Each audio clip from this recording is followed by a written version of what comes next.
Hello, wonderful universe. It's Jennifer here, Eureka Astrology and Healing, and today we're going to be talking about the Taurus new moon. The Taurus new moon is going to be on April 30th, 2022 at 3:28 p.m. Central Standard Time. And just take note, if you're in a different time zone, that the time will vary. And this new moon is dynamic, and it is also a partial solar eclipse. And this starts the eclipse season officially for Taurus and Scorpio. So there's going to be some deeper, bigger themes that are going to come out with this new moon that go beyond just the energy of newness that the new moons usually bring. So I just wanted to take a look a little bit at the overall energy first before we dive into everything.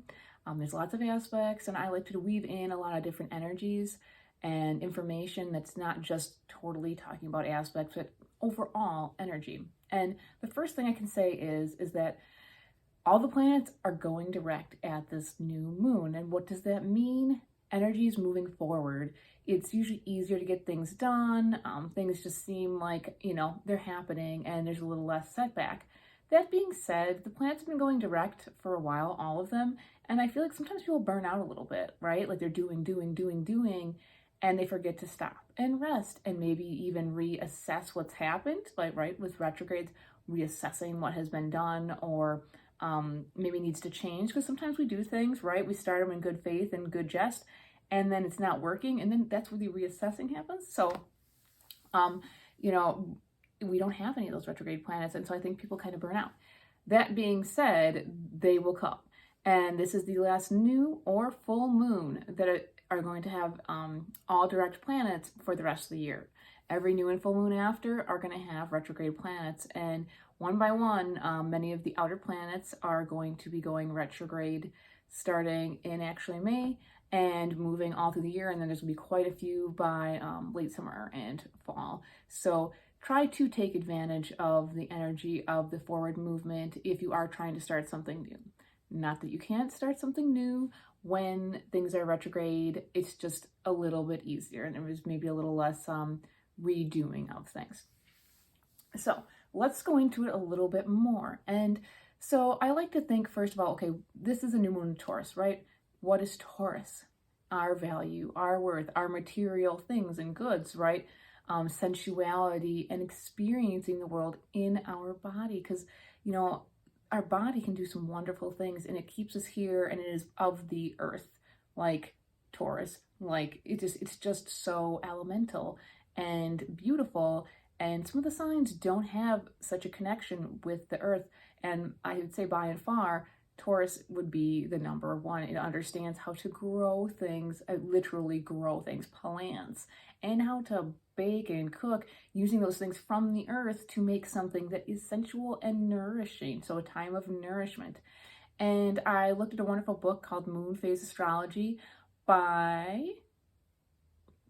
Raven Caldera, and I wanted to look because he talks about each moon phase for each sign with a specific energy, and he called this the Dryad moon.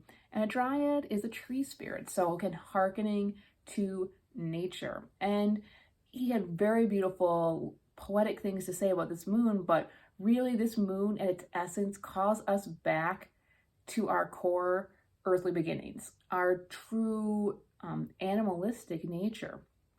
And try not to think of animalistic as less than, and like that's the first thing, taking out the ego. When you go outside, when you go and say you have to start a fire, you don't go, well, the trees help me, with starting the fire. It's fuel. Rain will hurt the fire because it'll put it out. I need kindling. So like when you're going out and assessing what nature can do for you, plants can be used as medicine. Animals can be used as food. Plants can be used as food, right? They become objects, and sometimes we distance ourselves from them to go, oh, they are tools, and we aren't necessarily connected or part of them. And so this moon is really calling us to drop the ego and be one with your surroundings. In this case, nature, that's our core surrounding, right? The cities aren't our core surroundings from the beginning. And so how can you be a part of that without ego or identifying more with the human, I am better than, or I have the right to use? So just think about that and loving it, just being part of what we're actually all really part of, right? This planet, Taurus.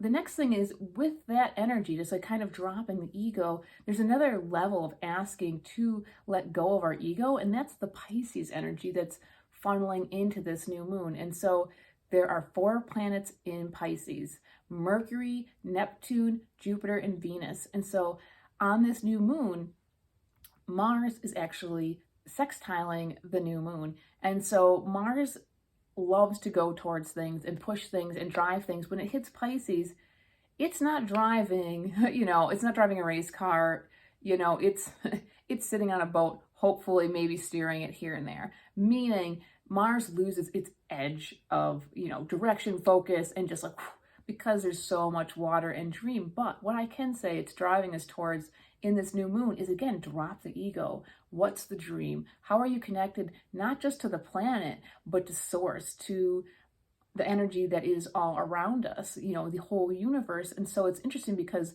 we have this energy of like connecting on a very primal, primitive, very material level without ego, and then also being asked to let go of the higher, or not to let go of, but let go of ego for connecting with the higher source. So we're really being asked to like drop the ego on this new moon and this eclipse, because with eclipses, okay, so like I said, new moons are usually about new beginnings, and I do think new beginnings are going to be happening, but it's going to be different because the eclipse, this is a partial solar eclipse, so covering up the sun, so not seeing something. So something might be missed during this new moon for us, information, or maybe you thought you were going to get something, especially material wise, might not quite happen at this time. But it's kind of an ending sometimes too. And so often what we need for beginnings are endings first. I mean, it's the chicken or the egg here, really, but there may be something ending. And the beginning is in the dream state of Pisces, right? And we're working on connecting in our value with Taurus, but something might be asked to be let go at this very same time as a newness coming in, or maybe something new happens and something's lost all at the same time. That can often happen in this world very succinctly and very quickly, whether we like it or not. And may the things that do end be the things that we can let go of, right? Like, I don't need 10,000 pairs of socks. I only need 5,000. Let go of the 5,000 that you don't need. Maybe that's a great time to go assess what you have in your home that you don't need. Or again, things about your value that maybe you don't need anymore. Like, are you your job? No, you're not. Right? Are you just your skills? No, you're not. Are you your home? No, you're not. So you'll be able to let go of that stuff, right? Dropping the ego and seeing yourself as part of everything. I think that's really a good thing, because there's these dreams and visions coming. Mars is asking us to go towards it and let things go. And at the same time, Jupiter and Venus in Pisces are conjunct, but they're not exact, but they're very close to being exact. And so Jupiter's expanding, Venus's desire. It's just like, yes, let me get lost in this watery dream. And so I think people are going to be getting visions and information in, and hopefully use that Taurus energy to ground it. Also, you can use some of that Pluto and Capricorn to ground it, right? Like maybe you're changing some of your ways that you do structure your life, right? Or organize your life, or how you want to build things. And that's helping ground the dream, because what can happen with all this Pisces energy, especially because Neptune is there too, it's just we drowned, or we float and float forever on and never have a direction. And the hard parts are too, sometimes we can get lost in addiction, right? Or we just numb out. We just shut everything down, right? There's so many emotions, so many feelings, so many things happening. It's like, I can't take this anymore. I'm just done. And that's what addictions will often do for people, is to numb out what's really happening. So be open to the dream, right? We've got a lot of that energy there. Don't get overwhelmed by maybe the things that seem like it's just too much. Just pace yourself, process, ground. Like we said, try to process your emotions as best you can in the way that you can. And so moving forward, the other thing is with this new moon is that, there's another train of planets. Like the planets aren't all spread out in the chart. Again, there's a leader, and then, an engine, and then there's a caboose. And the leader is Mercury for this new moon. And Mercury has actually just moved into Gemini on the 29th, the day before. So it's fresh into its home sign. It's happy. It's just moved out of Taurus, right? And so in Taurus, Mercury is slower. It's a little more methodical in its thinking, talking, if it wants to talk at all, on how it communicates. It has been slowed down in Taurus. And again, thinking about values. So like that work has kind of been done by Mercury before this new moon about thinking about it. And now the new moon is calling for a little more action in that sense. But really, what I think is happening here is that Mercury is asking us to look at how we perceive things, right? It's about perception. Also, what information is coming in? What is new? How are you networking? How are you trying to go forward with how you understand the world through your eyes, mind, spirit, soul? Now, that being said, it's very fast. So a lot of information might be coming in quick and new. And I always like to caution people, try to make sure you don't get lost in just gorging on information. Like, oh, all is good. I just need to take more and more and more. It's like, well, no, get some quality information, work on quality perception, and watch out for, dare I say, lies, right? Because Gemini just likes to take in the information and it doesn't assess if it's true or not. So again, kind of mirroring that Pisces energy of like, liking to be in the illusion. Watch out for deception just because of, I don't want to say laziness, but kind of like slow down. Assess, is it true? Is it a fantasy that's too good to be true? Some of those might be popping up for people depending on what's in your chart and where's in your chart. But ultimately, you can use this energy for good to work on your perception, especially because we're really being asked to drop the ego and working at different angles, perspectives, and perspectives can really help that out. Another phrase that I really liked and I can think about too is the Sabian symbol for the new moon. So that's Dane Rudiger's Sabian symbols. And so I looked at the phrase for the 10 degrees of Taurus, which is where the sun and moon are. And it's an interesting one. It's a Red Cross nurse. That's the overall image that that was invoked for the person channeling that day. And the phrase was the compassionate link of all men. And the phrase that I liked from it, I took it directly from it, is applies going into the dark to bring life and love to the tormented and deprived. And like instinctually, like this makes me think of as like this new moon is, I mean, I know it's supposed to hearken to all men and caring for all humanity, right? And I think that can be illustrated in the Saturn in Aquarius, but I'm thinking about the earth right now and how much like energy is like that energy is like drop the ego, connect with the planet and the things on it in a whole new, well, it's not a new way, but a way that's been kind of lost actually. And that there's, also connecting to source, like just dropping the ego and being with everything and being able to support everything in a neutral kind way. And I mean, if we do that with the earth, we will do it with humans too. Right? The reflections of how we treat the earth is how we treat each other.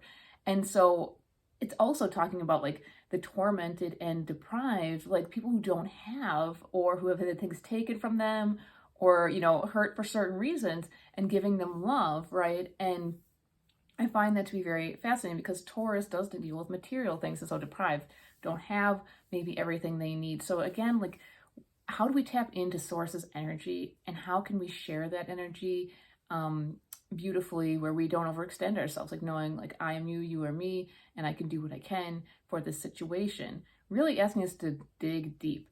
Now, there is another aspect that makes me think about getting practical on this new moon, and that is that Saturn in Aquarius squares roughly the North Node, so the eclipse, and so Saturn is again saying, okay, where are you responsible? Where are you committed to helping the global situation? Okay, the world, right?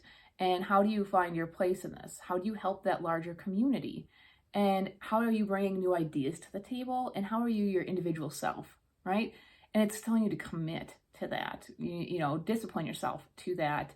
And squaring that North Node, the North Node is about my materials, my value, going towards a more personal thing. And it's saying you need to commit, before you fully find what maybe yours are, you need to also think how you're playing a part and how you're responsible for the bigger picture. And I do think on a positive note, it is bringing in a grounding energy. Even though Taurus is very grounded, that eclipse, it makes me feel like there's an energy not seen or almost taken away a little bit. And so that energy could feel a little shaky on its own because Uranus is also there. That's another key point. is that Uranus is not far off from this new moon, the degrees, only like 3 or 4 degrees. And that's unexpected. Again, Uranus is between the North Node and the new moon in Taurus, so unexpected gain, loss, and it could be also inspiration and visions. Like it could be something dynamic and awesome, but I think it makes the ground a little shaky, almost like an earthquake.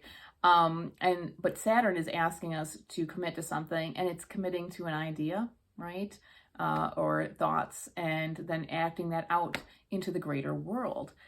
And with that, there's just so much going on, and like I said, the planets are going to start to go retrograde, and we're going to start to reassess, all the things that have been happening lately in the last few months. So take advantage of it.